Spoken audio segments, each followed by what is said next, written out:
നമ്മൾ ഉണ്ടാക്കാൻ പോകുന്നത് വൻപയറിൻ്റെ ഇല വെച്ചിട്ടുള്ള ഒരു ഒഴിച്ചുകറിയാണ്. ഇത് ഞാൻ വൻപയർ മുളപ്പിച്ച് എടുത്ത മൈക്രോ ഗ്രീനാണ്. ഇത് വെച്ചിട്ടാണ് ഞാൻ ഇന്നൊരു ഒഴിച്ചുകറി ഉണ്ടാക്കാൻ പോകുന്നത്.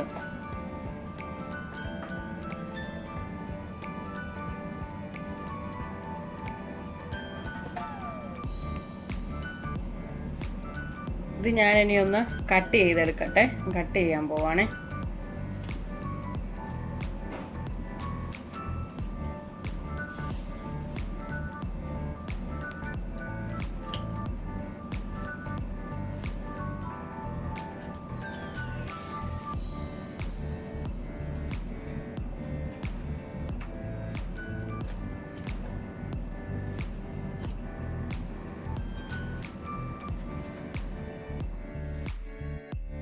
ഇത് ഞാൻ കട്ട് ചെയ്തെടുത്തിട്ടുണ്ട്. ചെറിയ തണ്ടോട് കൂടി തന്നെയാണ് എടുത്തിരിക്കുന്നത്. ഇനി ഞാനിത് ചെറുതായിട്ടൊന്ന് അരിഞ്ഞെടുത്തുകൊണ്ട് വരാം.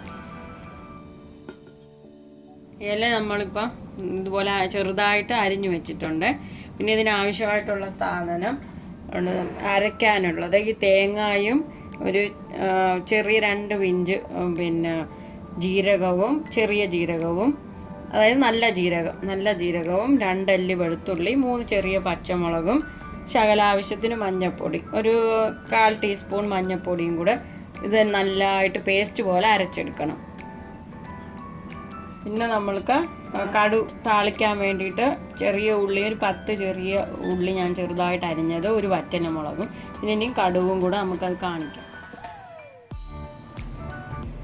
നമ്മൾ അടുപ്പത്തെ ചീനിച്ചട്ടി വെച്ചിട്ടുണ്ട്, അത് ചൂടായിട്ടുണ്ട്. ഇനിയും വെളിച്ചെണ്ണ ഒഴിച്ചു കൊടുക്കണേ. ആവശ്യത്തിന് 2 സ്പൂണ് കടു വറുക്കാൻ വേണ്ടി. എണ്ണ ചൂടായിട്ടുണ്ട്. ഇനി നമുക്ക് കടുക് പൊട്ടിക്കാം.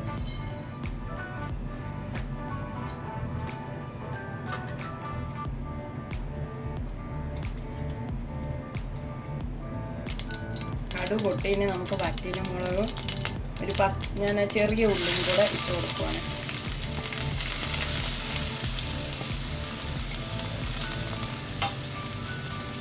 നമുക്ക് വഴറ്റാം.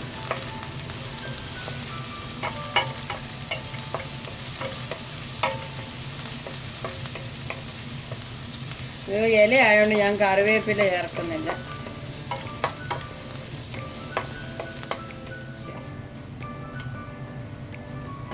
ഇതെന്തുണ്ട്, ഇതിപ്പോൾ ആയിട്ടുണ്ട്. ഉള്ളിയൊക്കെ മൂത്ത് വന്നിട്ടുണ്ട്. ഇനി നമുക്ക് ഇതിനകത്തോട്ട് ആ ഇല ഇട്ടു, അരിഞ്ഞു വെച്ചിരിക്കുന്ന ഇല ഇട്ട് കൊടുക്കാം.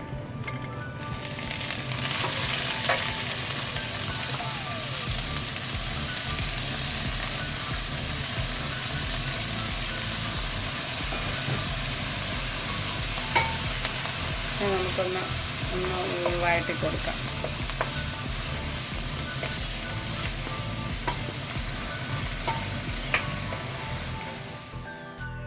നമ്മൾ ഈ ഇലയൊന്ന് വഴറ്റിയെടുത്തിട്ടുണ്ട്. ഇല ആയതുകൊണ്ട് വേഗം നമുക്ക് വാടി കിട്ടുമല്ലോ.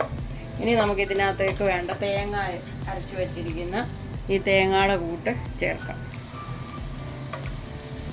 ഇത് 1 മുറി തേങ്ങയാണ്, 1 മുറി തേങ്ങ. നമുക്ക് കുറച്ച് വെള്ളവും കൂടെ ചേർത്ത് ഒഴിക്കാം. കുറച്ചും കൂടെ വെള്ളം ചേരും.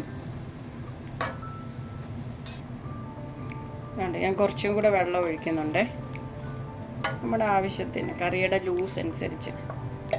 ഇനി ഇതൊന്നും ഒരുപാട് അങ്ങ് തിളച്ചങ്ങ് പോവരുത്. ഒരു ചെറിയൊരു തിള വരുമ്പോഴത്തേക്കിനും നമുക്കിത് ഓഫ് ചെയ്യാം. ഇനി നമുക്കിതിനകത്ത് ആവശ്യത്തിന് ഉപ്പും ചേർക്കാം. ഇനി ഇതൊന്ന് ചെറുതായി ഒന്ന് തിളച്ച് വരുമ്പോഴത്തേക്കിനും നമുക്കിത് ഓഫ് ചെയ്തെടുക്കാം. ആയിട്ടുണ്ട്. ഇനി നമുക്കിത് സെർവിങ് ബൗളിലോട്ട് മാറ്റാം.